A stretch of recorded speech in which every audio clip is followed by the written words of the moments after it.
When performing a dumbbell row, you're trying to discourage any spinal flexion or extension. Because you're going through a slight rotation in your torso, it's best not to mix these two movements together. So what we're trying to avoid is any major rounding or arching of the back at any point through the movement, so that we can truly focus on the rotational component of this exercise. To truly get the lats to squeeze and contract as tight as you can at the top end of this movement, you will need a little bit of rotation. You'll also need a little bit of rotation just to reach the dumbbell as well at the bottom, so bear that in mind when you're first setting up. But we try to start not hugely rotated, so this is more of a protraction of the shoulder blades. So you're allowing your shoulder blades to come out and let this stretch a little bit out from this tissue here. From this position here, the dumbbell should be starting basically below your shoulder. If you look just before I started this, where I was kind of holding it naturally, if I was holding tension into my shoulder blade here, see how my knuckle is below kind of the bottom end of my shoulder almost? It's not quite up here. And then as I relax and protract my shoulder blade forward, it just sits in this slightly forward position. That's because the lat connects into this part of the arm here. Your lat's job is bringing this part of your arm level with the side of your body. And so that is a slightly downward based movement, and it's a slightly backwards based movement. And so when we're doing this, we want to start in this slightly forward position so that the initial part of the movement can be a retraction of the shoulder blades. So that bit there is I'm starting to rotate my torso just a bit, squeezing my shoulder blade behind me, and I'm trying to depress my shoulder blade down towards my side. Once that has occurred, as a bit of a domino effect, you want to try and then encourage the elbow to come up. And when you're at the very top, you will try to encourage a tiny bit more rotation in your torso, pulling your elbow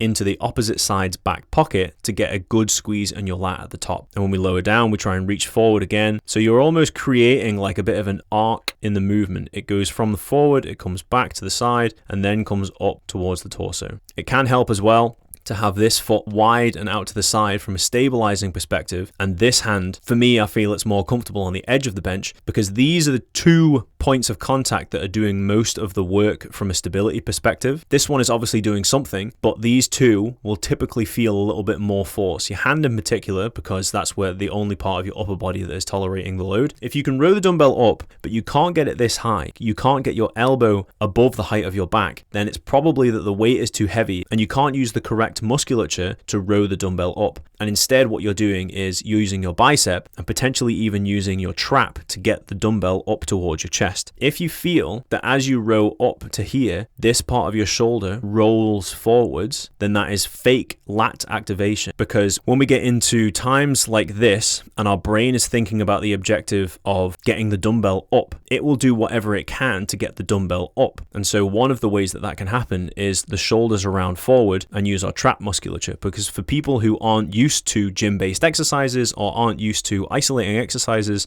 your traps will probably be stronger than your lats in some movements like this. And so if your biceps are strong and your traps are strong but your lats are weak, then your go-to movement will be a rolled forward shoulder and not actually using your lat musculature. So just bear in mind that you're trying to make this tissue here do the work, not this tissue up here. So if you feel the bottom of your neck burning and not something around the armpit, then you are not doing this exercise correctly.